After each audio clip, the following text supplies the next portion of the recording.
ইব্রাহিম আলাইহিস সালাম ইসমাঈল আলাইহিস সালাম যখন কাবা শরীফ নির্মাণ করছিলেন ওই সময় আল্লাহর কাছে একটা দোয়া করেছিলেন, রব্বানা ওয়াবআস ফীহিম রাসূলাম মিনহুম ইয়াতলু আলাইহিম আয়াতিকা ওয়া ইউআল্লিমুহুমুল কিতাবা ওয়াল হিকমাতা ওয়া ইউযাক্কিহিম ইন্নাকা আনতাল আজিজুল হাকীম।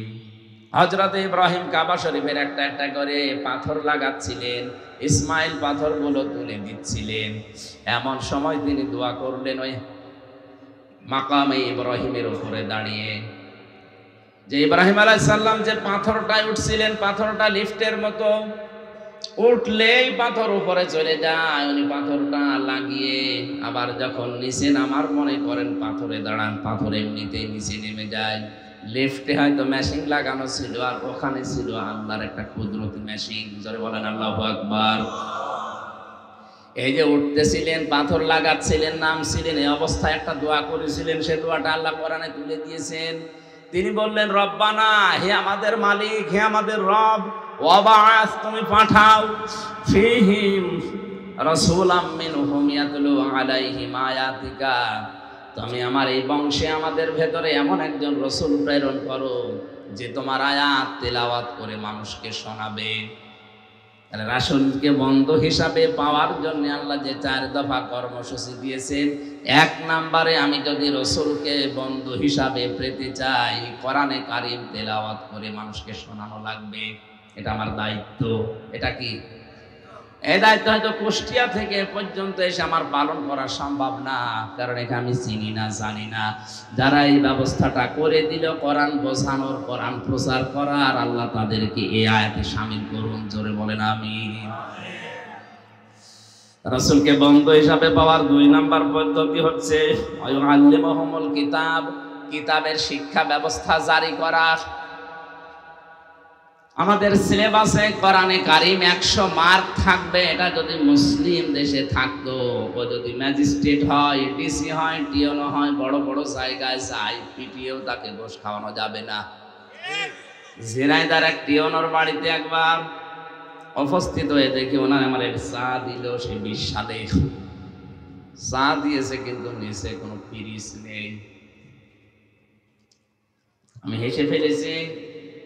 আমার হাসি দেখে এই জ্ঞানী মানুষটা বুঝে ফেলেছে, বলছো, হুজুর আপনি কেন হাসেন? আমি বুঝেছি, চা দিয়েছি শুধু কাপে, কাপের নিচে পিরিচ নেই।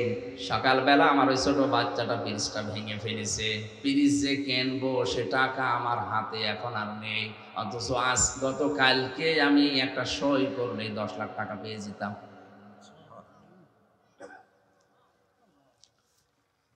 আমি ছোটবেলায় কোরআনে কারীম পড়েছিলাম এবং বুঝেছিলাম, এতটুকু আমি জানতাম যে ঘুষ খাওয়া জায়েজ নেই। আমার এই ছোট্ট জীবনে আমি অন্তত এই পথে পা বাড়াইনি। আল্লাহ এই কারণেই মনে হয় আমার পরিবারটা এখনো শান্ত রেখেছেন। পরিবার আসলে যারা অবৈধভাবে ইনকাম বন্ধ করে দেয়, আল্লাহর দিকে তাকিয়ে কষ্ট তাদের হবে, কিন্তু অজানা একটা শান্তি আল্লাহ তাদের মনের ভেতরে পরিবারে তৈরি করে দেবে। কারণ আমরা জানি শান্তি এটা আল্লাহর নাম। সালাম কার নাম? আপনি টাকার উপরে শুয়ে থাকলেও শান্তি পাবেন না, অথচ দেখা যাচ্ছে অনেক মানুষ গাছতলায় বসে শুয়ে এমন ঘুমাচ্ছে, সিটাক্সিন খেয়ে, কষিয়াম খেয়ে, ওই ঘুম আসে না। শান্তি দেওয়ার একচ্ছত্র মালিকানা আল্লাহর। তার বিধানের বাইরে গেলে আল্লাহ শান্তি নষ্ট করে দেয়। চর্ম চোখে হয়তো দেখা যায় খুব আরামে আছে, লোকটা 5 আরো গাড়ি নিয়ে আসতেছে, কিন্তু ওর ভেতরও বিষ। আপনার চাইতে আমি কম দামি গাড়িতে উঠি নাই। আকিস গ্রুপ আমার যে গাড়ি দিয়েছিল, কত দামি গাড়ি আপনারা দেখেছেন। বাস্তবতা কোরআনে কারীমের বাইরে আপনি, আমি এবং আপনাদেরকে আহ্বান জানাচ্ছি, যাওয়া যাবে না। যত কঠিন পরিস্থিতি আসুক না কেন, শয়তান যত ধোকায় ফেলুক না কেন, না। কারণ এখনই চোখ বন্ধ করে দিলে অবৈধগুলো আমার কবরের শাস্তির কারণ হয়ে দাঁড়াবে। এই জন্য প্রথমে তো ওই গজলটা 2 লাইন বললাম, কবরে কি করে রবে একা একা, অন্ধকারে বাতি নাই, বদ্ধ ঘরে সাথী নাই, তোমার প্রিয়াও দেবে না তোমার দেখা, কবরে কি করে রবে একা একা। এক মুহূর্ত যে সন্তানে না দেখলে ঝড় ওঠে প্রাণে, তাদের ছেড়ে গোরস্থানে থাকবে যে একা। তারা বছরে 2-1 পাশে যাবে জিয়ারতের আসে, 1000 বছর কোটি বছর নির্ঘুম নিঝুমে থাকবে একলা, কবরে কি করে রবে একা একা। হয়তো যাদের জন্য বিশাল সম্পদের পাহাড় আমি অবৈধ বৈধ সব মিলিয়ে তৈরি করে গেলাম, বছরে তারা 1-2 2 ঈদে হয়তো কবরের পাশে একটু দাঁড়িয়ে সূরা ফাতিহা ইখলাস পড়ে চলে আসবে, এরপরে তাদের মনেও থাকবে না, মনে থাকলেও তারা সময় বের করতে পারবে না। আমার পেছনে আমার বাবার চাইতে আমার দাদা শ্রম অনেক বেশি দিয়েছে। 3 বছর আমি জেলখানায় ছিলাম, এই জেলে থাকা অবস্থায় আমার দাদা মারা গিয়েছিল, আমি জানতাম না। 7 দিন পরে কারারক্ষী এসে বাড়ি থেকে খবর পেয়েছিল, বলছে আপনার দাদা মারা গেছে। 3 বছর পরে বের হয়ে শুধু ওই যে বের হওয়ার পরের দিন 5-7 মিনিটের জন্য দাদার কবরের পাশে দাঁড়িয়ে দোয়া করেছি, এই শেষ। এর ভেতরে যে প্রায় 28-29 দিন হয়ে গেল, সময়ও পাই না, ও কথা মনেও থাকে না। বাস্তবে এটা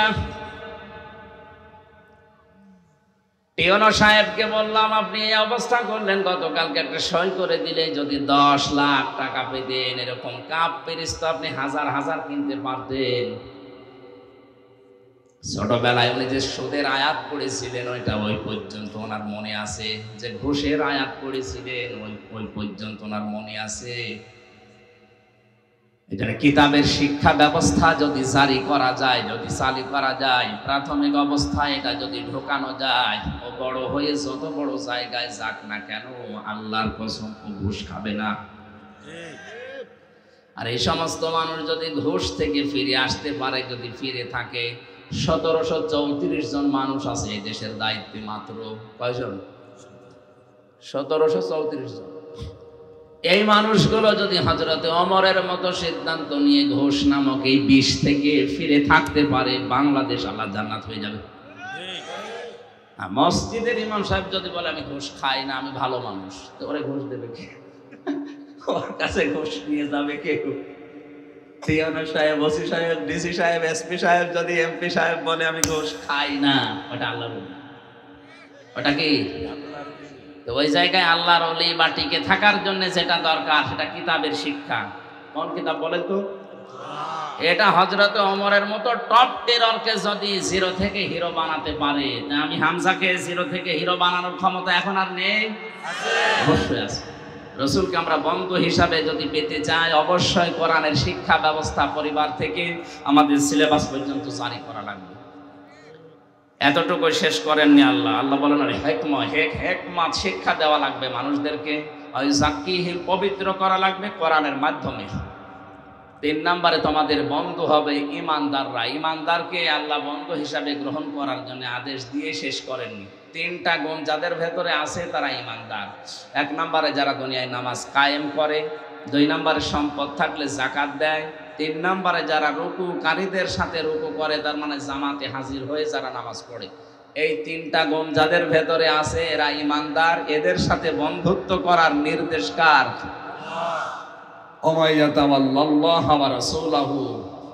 এরপরেও যদি কেউ মুখ ফিরিয়ে চলে যায়, শুনে রাখো ফাইন্না হিজবাল্লাহি হুমুল গালিবুন। আল্লাহর দলে যারা থাকবে এরাই চূড়ান্ত বিজয়ী হবে। আল্লাহ আমাদেরকে এই বিজয়ের মালা দুনিয়া আখিরাতে পড়ার তৌফিক দিন। আমার আসরের নামাজের সময় সমাগত, আর সময় নেই। মেহমানরা এসেছে হয়তো বয়ান করতে হবে এখন।